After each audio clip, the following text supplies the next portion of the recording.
Hello! In this video, I'll show you how you can find the best price for your product with a tool named Price Changer. Let's start with the basic question. What pricing strategy should I pick? We'll simplify this choice by balancing between two options. Higher price but low sales volume, or the other way around, lower price and tiny margin. However, the sales quantities are big. And the real question will be, of course, what gives me more earnings? Let's try to compare it.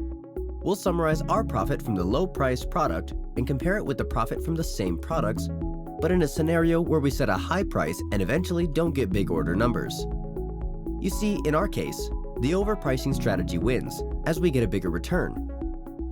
But what if I made a small pricing mistake, and the price was a bit lower, or I sold one less piece? It's now vice versa. The product from cheaper product sales is looking more beneficial. Well, the core question comes, what price gives the balance between margin and volume? Or rephrasing it, at what price do we get maximum profit? Let's get to the answer. Firstly, recollecting some economic theory. You remember the demand curve, right? Dependence of price and sales volume. Like, we increase the price and move on the curve from right to left, making the quantities drop. Now let's have a look at it in a bit different layout. We put price and quantity on a time track and increase price gradually. What happens to our volume?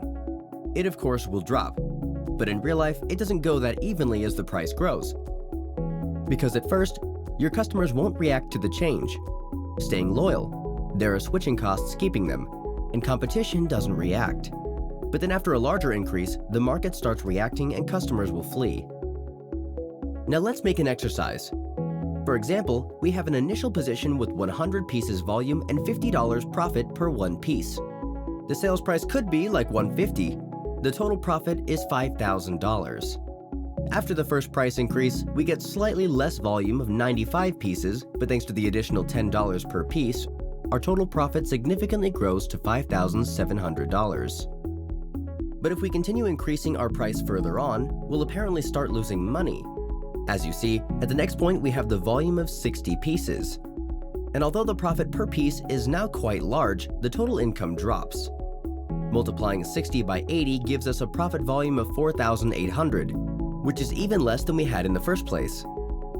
Now let's put the profit volume on a separate curve. See the dotted line. So, the trick is, as you may have guessed, to find the curve peak, as it will show us the best price for our product for reaching the top income. And it's not that easy, to be honest. In order to calculate the curves, one needs to take into account many factors, like market size, segment, competition status and behavior, price sensitivity, various product details like financials, customers' loyalty, product maturity, and so on. And the price changer is doing exactly this. You put your data into the tool, adjust various quantitative and qualitative parameters, then input information about the competition. And in the end, you get the profit curve, as well as its calculated peak. You see recommended pricing change, profit forecast, and other valuable output. So, it's a fantastic tool that will help you make smart pricing decisions. Now feel free to try it out yourself. You'll find the price changer at ChangeYourPrice.com. See the link in the description. Thanks for watching.